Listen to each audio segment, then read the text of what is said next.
আজকে আপনাদেরকে দেখাবো মেয়েদের প্যান্ট পায়জামা কাটিং ও সেলাই করে। আজকে আমি দেখাবো ৩৬ ইঞ্চি বডি থেকে ৪০ ইঞ্চি বডি পর্যন্ত কিভাবে সঠিক সূত্র দিয়ে প্যান্ট পায়জামা কাটিং ও সেলাই করতে হবে। কাটিং ও সেলাইটি কমপ্লিট করে দেখাবো এবং কিভাবে নিচে ডিজাইন করে ফাড়া তৈরি করতে হবে। তাহলে চলুন কাটিং ও সেলাইটি করে দেখাই। একটি প্যান্ট পায়জামা কাটিং করার জন্য এখানে আমরা ২ গজ ৮ গিরা কাপড় নিয়েছি, মানে ২.৫ গজ কাপড় নিয়েছি। সর্বপ্রথম আমরা কাপড়টাকে ওপেন করে ২ বাসে ভাঁজ করে নেব। দেখুন এইভাবে কিন্তু ২ বাসে ভাঁজ করে নেওয়ার পর ৪ পার্ট মিলিয়ে আরেকটি ভাঁজ করতে হবে। দেখুন ৪ পার্ট মিলিয়ে আমরা ভাঁজ করেছি। খোলা সাইড গুলো আমরা সামনের দিকে রেখেছি এবং এই পাশে খোলা সাইড গুলো আমরা হাতের বাম সাইডে রেখেছি এবং আটকানো সাইডটা আমরা হাতের ডান সাইডে রেখেছি। তারপর আমরা উপরে সর্বপ্রথম একটি মার্জিন করব এবং এখানে আমরা এলাস্টিকের জন্য কাপড় রেখে আরেকটি মার্জিন করব। এখানে আমরা ২ ইঞ্চি কাপড় রাখবো এলাস্টিকের জন্য। তো দেখুন ২ ইঞ্চি কাপড় রেখে আরেকটি মার্জিন টেনে নিচ্ছি। তারপর এইভাবে মার্জিনটি টানার পর এখান থেকে ধরে লম্বার মাপটি দিয়ে দিতে হবে আমাদের। দেখুন এই প্যান্ট কাট পায়জামাটির লম্বা আমি ৩৯ ইঞ্চি দেব। তো ৩৯ এ আমি একটি মার্জিন করব এবং নিচের কাপড়টা আমরা জয়েন দিয়ে ডিজাইনটা, এই মার্জিনটা আমরা সোজা করে টেনে নেব। তারপর দেখুন এখানে যে ডিজাইনটা আমরা করব এটা আমাদের জয়েন দিয়ে ডিজাইনটা করতে হবে। তো দেখুন একইভাবে আমরা ফিতাটা এখানে রাখবো। রাখার পর এখান থেকে হায়ার মাপটি দিয়ে দেব। আজকে আমি দেখাবো ৩৬ ইঞ্চি বডি থেকে ৪০ ইঞ্চি বডি পর্যন্ত কিভাবে সঠিক নিয়মে হায়ার মাপ দিতে হবে। তো দেখুন আজকে আমি সঠিক নিয়মে বলে দেব কতটুক বডি হলে কতটুক হায়ের জন্য মার্জিন করবেন। তো দেখুন ৩৬ ইঞ্চি বডির জন্য আমরা এখানে ১৪ ইঞ্চিতে মার্জিন করেছি এবং ৩৮ ইঞ্চি বডির জন্য আমরা এখানে ১৪.৫ ইঞ্চিতে মার্জিন করেছি। তারপর আমরা ৩৯ ইঞ্চি বডির জন্য আমরা এখানে ১৫তে মার্জিন করেছি এবং ৪০ ইঞ্চি বডির জন্য আমরা এখানে ১৫ ইঞ্চিতে মার্জিন করেছি। তারপর ৩৬ ইঞ্চি বডির জন্য কাটিং করেন তাহলে ১৪ ইঞ্চিতে মার্জিন করবেন এবং যদি ৩৮ ইঞ্চি বডির জন্য কাটিং করেন তাহলে এখানে ১৪.৫ ইঞ্চিতে মার্জিন করবেন। তারপর আমাদের লুচের মাপটি দিয়ে দিতে হবে। যত বডি হবে তাকে ৪ ভাগ করে ১ ভাগ এখানে দিতে হবে এবং দুই সাইডে সেলাইয়ের জন্য আমাদের এখানে ১.৫ ইঞ্চি পরিমাণ কাপড় রাখতে হবে। তারপর আমাদের প্যান্ট কাট পায়জামার লুচের মাপটি দিয়ে দিতে হবে। দেখুন যারা একদম ফিটিং পড়বে তাদের জন্য এখানে ৩ ইঞ্চি লুজ দিবেন, যারা মিডিয়াম ফিটিং পড়বে তাদের জন্য এখানে ৩.৫ ইঞ্চি লুজ দিবেন, আর যারা একদমই লুজ পড়বে তাদের জন্য এখানে ৪ ইঞ্চি বা ৪.৫ ইঞ্চি লুজ দিয়ে দিবেন। তো দেখুন আমি মিডিয়াম ফিটিং এর জন্য তৈরি করব, তো আমি এখান থেকে ৩.৫ ইঞ্চি লুজ দিয়ে দিয়েছি। তারপর দেখুন এই মার্জিনটাকে আমরা এইভাবে সোজা করে টেনে নিব। এই মার্জিনটা টেনে নেওয়ার পর এখন কিন্তু আমাদের হায়ের রাউন্ডের জন্য ১.৫ ইঞ্চিতে একটি মার্জিন করতে হবে এবং এই মার্জিনটাকেও আমরা এইভাবে সুন্দর করে টেনে নিব। হায়ের রাউন্ড শেপটা ঘুরিয়ে নেব।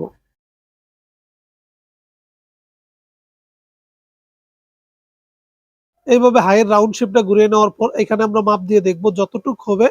দেখুন এখানে যতটুক মাপ দিয়েছি তার অর্ধেকে একটি মার্জিন করব এবং নিচেও কিন্তু একইভাবে আমরা অর্ধেকে একটি মার্জিন করব। এই মার্জিনটাকে আমরা সোজা করে টেনে নিব। দেখুন এইভাবে আমাদের এই মার্জিনটা সোজা করে টেনে নিতে হবে। এই মার্জিনটা টেনে নেওয়ার পর আমাদের কি করতে হবে, এখন নিচের মোহরের মাপটি দিয়ে দিতে হবে। দেখুন আমরা এখন নিচের মোহরের মাপটি দিয়ে দেব। নিচের মোহরের মাপটি আপনারা যতটুকু প্রয়োজন রুচি অনুযায়ী দিয়ে দিবেন। আমি এখানে ১২ ইঞ্চি দেব, তো আমি এই পাশে ৩ ইঞ্চি দেব এবং ওই পাশে ৩ ইঞ্চি দেব। তাহলে কিন্তু এখানে মোট আমাদের ৬ ইঞ্চি হবে। তাহলে দেখুন এখানে কিন্তু আমাদের ৬ ইঞ্চি হয়ে গেছে। তো আমরা এখন কি করব, দুই পাশে কিন্তু সেলাইয়ের জন্য এই পাশে ১ ইঞ্চি রাখবো এবং ওই পাশে ১ ইঞ্চি রাখবো। তারপর কি করব, এখানে আমরা কিন্তু ১ ইঞ্চি বেশি রেখেছি। আমরা কিন্তু দুই সাইডে ১ ইঞ্চি করে বেশি রেখেছি। তারপর দেখুন শেপ কাট দিয়ে আমরা সুন্দর করে এই রাউন্ড শেপ গুলা দিয়ে দিব। তারপরে ওই পাশেরটাও একইভাবে আমরা দিয়ে দিব। দেখুন এইভাবে কিন্তু আমাদের রাউন্ড শেপ গুলা দিয়ে দিতে হবে। তারপর আমাদের কি করতে হবে, এই শেপ বরাবর কাটিং করে নিতে হবে। আমি ছোট্ট একটা রিকোয়েস্ট করব, আপনি যদি আমার চ্যানেলে নতুন হয়ে থাকেন অবশ্যই চ্যানেলটাকে সাবস্ক্রাইব করে রাখবেন পরবর্তী ভিডিও পাওয়ার জন্য। সবাইকে অসংখ্য ধন্যবাদ। আপনি যদি টেইলারিং কাজে একদমই নতুন হয়ে থাকেন তারপরে আমি বলবো এই ভিডিওটা মনোযোগ দিয়ে দেখুন, সত্যি ভালো কিছু শিখতে পারবেন। কিভাবে প্যান্ট পায়জামা কাটিং করতে হবে, কাটিং করার পর কিভাবে সঠিক নিয়মে সেলাই করতে হবে, A to Z এই ভিডিও থেকে শিখতে পারবেন। তাহলে দেখুন আমরা কিন্তু প্যান্ট পায়জামাটা সঠিক নিয়মে কাটিং করে নিয়েছি। তারপর আমরা নিচে যে ডিজাইন করব ফাড়া দিয়ে, এই ডিজাইনের কাপড়টা কিন্তু আমাদের সাইড থেকে যে কাপড়টা বের হয়েছে এই কাপড়টা দিয়ে আমরা কাটিং করে নেব। তার জন্য আমরা কাপড়টা প্রথমে সোজা করে কাটিং করে নিয়েছি। সোজা করে কাটিং করে নেওয়ার পর দেখুন 4 পার্ট মিলিয়ে এইভাবে একটি বাঁশ দেব। এভাবে একটি বাঁশ দেওয়ার পর আমরা এই 4টি পার্ট এটার সাথে মিলাবো। মিলানোর পর আমরা কি করব, মার্জিন করে নেব 2 সাইড থেকে। দেখুন একটু অ্যাঙ্গেল করে মার্জিনটা আমাদের করে নিতে হবে। তারপর এখানে একটা সোজা করে মার্জিন করে নেব। এখানে 3.5 ইঞ্চি পরিমাণ কাপড় রাখলে চলে। 3.5 ইঞ্চি পরিমাণ কাপড় রেখে এইভাবে কাটিং করে নেবেন।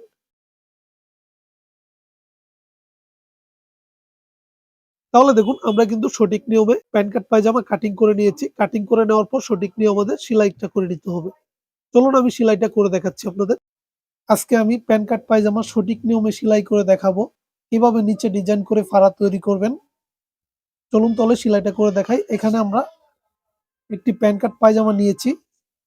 তারপর দেখুন এটা কিন্তু আমাদের উপর সাইড এবং আমরা নিচের সাইডে ডিজাইনটা করব। দেখুন এই হাইয়ের সাইডে কিন্তু আমাদের ফাড়া রাখা যাবে না, আমাদের কিন্তু এই পাশে ফাড়া রাখতে হবে। তার জন্য দেখেন আমি চক দিয়ে মার্জিন করে নিয়েছি। তারপর এই কাপড়টা আমরা এইভাবে রাখবো। রাখার পর দেখেন এখানে যে ডিজাইন করব তার জন্য আমরা এখানে 3 ইঞ্চি পরিমাণে একটি মার্জিন করব। এই মার্জিন বরাবর আমাদের কিন্তু হাত দিয়ে সুন্দর করে ভেঙে নিতে হবে। দেখুন দুই পাশে কিন্তু আমরা একইভাবে ভাঙা দিয়েছি। দেওয়ার পর এই পার্টটা আমরা সালোয়ারের যে পার্ট আছে এটা আমাদের রাখবো। রাখার পর 1 চাপ পরিমাণ ডাবি আমরা সেলাই করব। এই দেখুন এই মার্জিন বরাবর আমাদের সেলাইটা করতে হবে। তারপর আবার এই পাশে সেলাইটা নিয়ে আসব এবং একইভাবে কিন্তু আমরা 2টা পাটি সেলাই করব। দেখুন এই পাটের উপরে একইভাবে রাখবো। দেখুন 2টা কিন্তু আমরা একইভাবে করেছি। 2টা কিন্তু একইভাবে রাখতে হবে, সমান করে রাখতে হবে।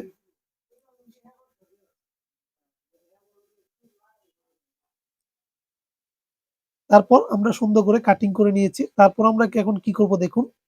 এদিক দিয়ে আমরা সেলাই পর্যন্ত কাটিং করে নিব। অল্প একটু কেচি দিয়ে কাটিং করতে হবে।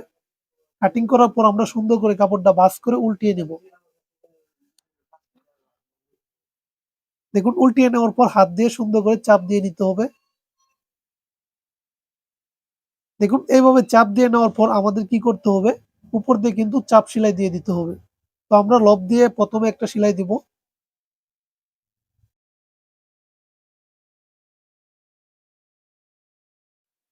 তারপর আমরা এই সাইডে লব দিয়ে আরেকটি সেলাই দিব। এই সেলাইটা ঘুরিয়ে কিন্তু আমরা এই পাশে নিয়ে আসব।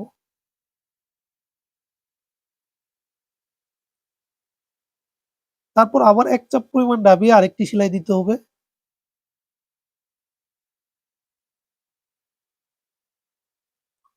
দেখুন এইভাবে কিন্তু আমাদের ফাড়ার ডিজাইন তৈরি করতে হবে। তো আমরা একটি সাইড তৈরি করেছি।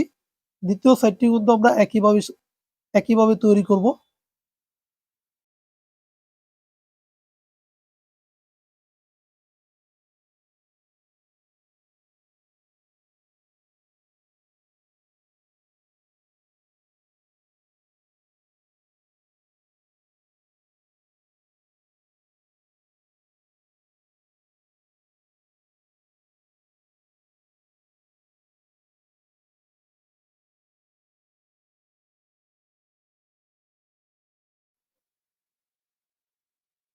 তারপর দেখেন ২টা কিন্তু আমরা একই রকম ভাবে তৈরি করে নিয়েছি। দেখুন এইভাবে কিন্তু ২টা পাশই একইভাবে তৈরি করে নিতে হবে। তারপর আমরা একটি পার্ট উপরে রাখবো। দেখুন আমরা নিচে যে পার্টটি রাখবো এটি বালুর দিকটি উপরের দিকে রাখতে হবে এবং উপরে যে পার্টটি রাখবো এটি বালুর দিকটা আমাদের নিচের দিকে রাখতে হবে। এইভাবে রেখে 1/2 ইঞ্চি পরিমাণ দাবিয়ে আমাদের সাইডটা সেলাই করতে হবে। দেখুন এখানে কিন্তু 1/2 ইঞ্চি পরিমাণ দাবিয়ে আমরা সাইডটা সেলাই করে নিয়েছি। নেওয়ার পর কি করতে হবে, উপর দিয়ে আমাদের চাপ সেলাই দিতে হবে। তো আমরা সর্বপ্রথম কিনার দিয়ে একটি সেলাই দিব। তারপর 1 চাপ পরিমাণ দাবিয়ে আরেকটি সেলাই দিয়ে দিব।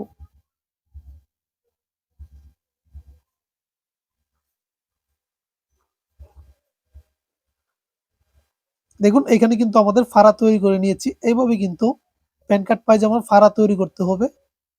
আপনারা যদি ভিডিওটা মনোযোগ দিয়ে দেখেন তাহলে কিন্তু অল্প সময়ের মধ্যে শিখে নিতে পারবেন কিভাবে প্যান্ট কাট পায়জামার ফাড়া তৈরি করতে হবে। তারপর দেখুন আমরা কিন্তু 1 চাপ পরিমাণ দাবিয়ে আরেকটি সেলাই দিয়ে দিচ্ছি।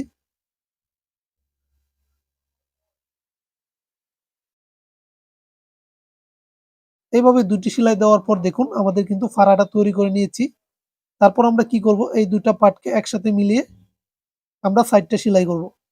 তো এখানে আমরা মাপ দিয়ে যতটুকু রাখার প্রয়োজন রেখে আমরা সেলাই করব। দেখুন এখানে আমি 12 ইঞ্চি তৈরি করব। 12 ইঞ্চি রেখে কিন্তু আমাদের সাইড সেলাই করতে হবে।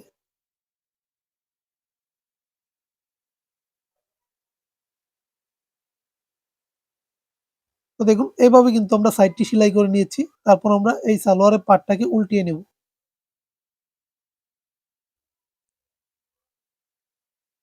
উল্টিয়ে নেওয়ার পর সুন্দর করে হাত দিয়ে চাপ দিয়ে ফিনিশিং করে নিতে হবে। দেখুন এভাবে ফিনিশিং করে কিন্তু আমাদের 2টি পার্ট কিন্তু একইভাবে বানিয়ে নিতে হবে। তো আমি একটি পার্ট আগেই বানিয়ে রেখেছিলাম। তো দেখুন এই যে 2টি পার্ট মিলিয়ে আমরা এখানে রাখবো। দেখুন এখানে কিন্তু 2টি পার্টই আমরা একরকম করে বানিয়েছি। এইভাবে কিন্তু একরকম করে বানিয়ে নিতে হবে। তারপর আমাদের হাইটা জয়েন দিতে হবে। তো দেখুন হাইটা জয়েন দেওয়ার জন্য আমরা একটি পার্ট উল্টিয়ে নিব এবং একটি পার্ট বাউ করে রাখবো। তো দেখুন একটি পার্ট আমি উল্টিয়ে নিচ্ছি। তারপর এই উল্টানো পার্টটা আমরা এটা রাখবো। তারপর কি করব, বাউ যে পার্টটা আছে এই পার্টটা আমরা এটার ভিতর দিয়ে ঢুকিয়ে দেব। তো দেখুন এইভাবে একটির ভিতর দিয়ে আরেকটি ঢুকিয়ে দিতে হবে। ঢুকিয়ে দেওয়ার পর এই দেখুন হাইয়ের যে 2টা সেলাই আছে এই 2টা সেলাই কিন্তু ধরে আমাদের মিল করে ধরতে হবে। এই 2টা সেলাই কিন্তু আমরা মিল করে ধরবো। ধরে কিন্তু আমরা হাইটা জয়েন দিয়ে দেব।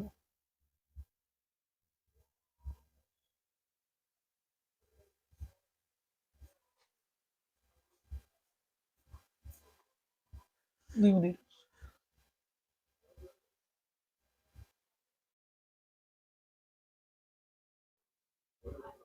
তারপর আমাদের হাইয়ের উপর দিয়ে ডবল সেলাই দিয়ে দিতে হবে।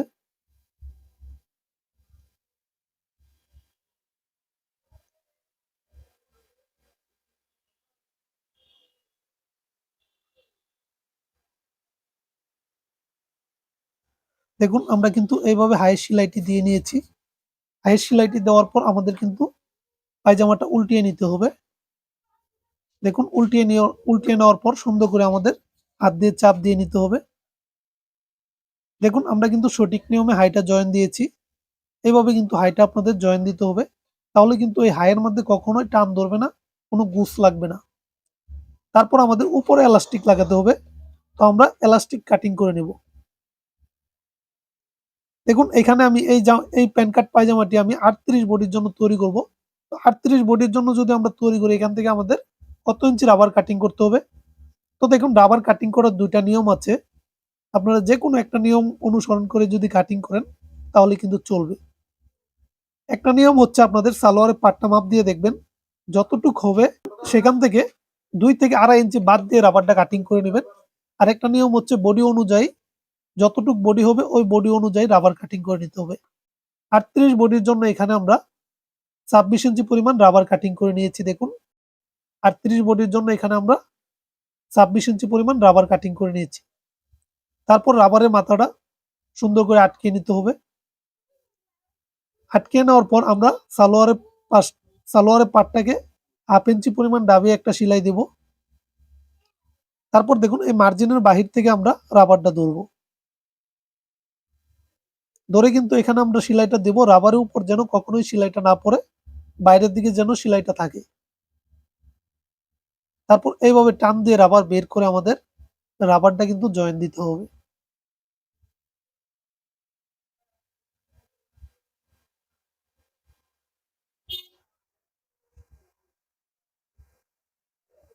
দেখুন এইভাবে আমরা রাবারটা জয়েন দিয়েছি।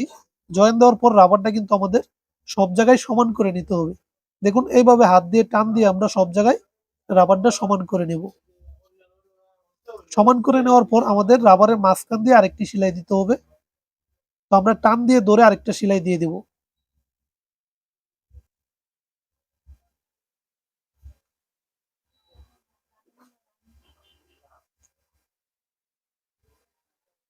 দেখুন আমি কিন্তু সঠিক নিয়মে রাবারটা লাগিয়েছি। এইভাবে কিন্তু সঠিক নিয়মে আপনাদের রাবারটা লাগিয়ে নিতে হবে। অবশ্যই কমেন্ট করে জানাবেন কতটুক বডি হবে। আমি রাবারের মাপটা আপনাদের কমেন্টের মাধ্যমে বলে দেব।